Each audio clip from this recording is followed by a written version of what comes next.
Hello everyone, welcome to another episode of our channel. In today's video, we'll be discussing of how to adjust a slack chain. This is my friend's bike. It's an Apache RTR 160. It's a 2019 model. He usually maintains it in the company, and I said a few basic things have to be learned by the owner so that you can fix your bike yourself in case of an emergency. And chain tightening is a very basic maintenance on a two-wheeler. So on our upcoming videos, we'll be doing more of this type of content. Like we'll be showing you how to maintain your vehicle yourself on this one as well as on my bike. So stay tuned and don't forget to subscribe our channel.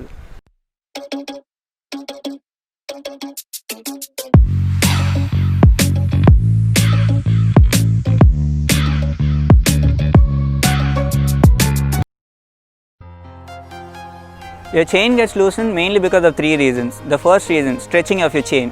Why does the chain get stretched? On an average, your chain has got around 100 links. When each link is going to stretch by a very minute amount, on the overall basis, it is going to be a lot of stretch when you take the entire chain. The second reason being pinion wheel and your wheel sprocket getting worn out. When these two wear out, it is going to cause a slack in your chain because they tend to get deeper grooves, and this is going to end up giving slack in your chain. The third reason being your wheel nut which was not torqued properly. It doesn't happen very often. Only if your wheel nut was neglected and your adjusted nuts were already loose, this may cause your wheel to move forward, and this will result in your chain being slacked.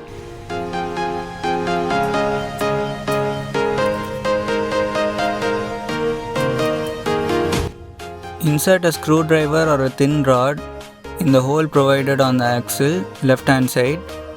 On the right hand side, use a torque wrench, a ratchet or a ring spanner and loosen the wheel nut.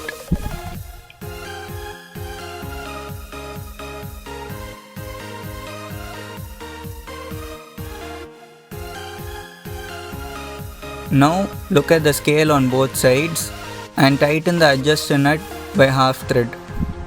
While doing this, ensure that the chain is getting tightened. Do not over tighten the chain. After tightening your chain, you must ensure that you have not over tightened your chain. To do this, first ensure that you have around 30 to 40 millimeters of chain slack at the center point. Your engine sprocket is somewhere here and your wheel sprocket is here. So to locate the center point, it will come somewhere here. So at this point, from the lowest to the topmost point, you must have around 30 to 40 millimeters of chain slack. This is because when you lower the bike from the stand, it is going to compress the suspension, right? So your wheel stay is actually going to go upward. Your stay is like this, it is actually going to move upward. When it moves up, your center of the wheel stay is here. This nut is the center nut for your wheel stay. So the pinion comes somewhere here. So when these two are not at the same point, it is actually going to have some offset, and when this goes up, it is going to end up stretching your chain. So when this goes up, your chain is going to be pulled this way. It is actually going to create some more tension in your chain. So if you are a hefty person, when you sit on the bike, it is going to make your chain tighter. So here it will look loose, but when you sit on the bike, take it out from stand and sit on the bike, it is going to be nice and tight. So what I would suggest you to do is, take it out from stand, take it for a ride. Just ensure that it doesn't make a lot of noise while riding, and then ask someone hefty to sit over it. Maybe you can ask a pillion also to sit, and just see that you got a little bit of play.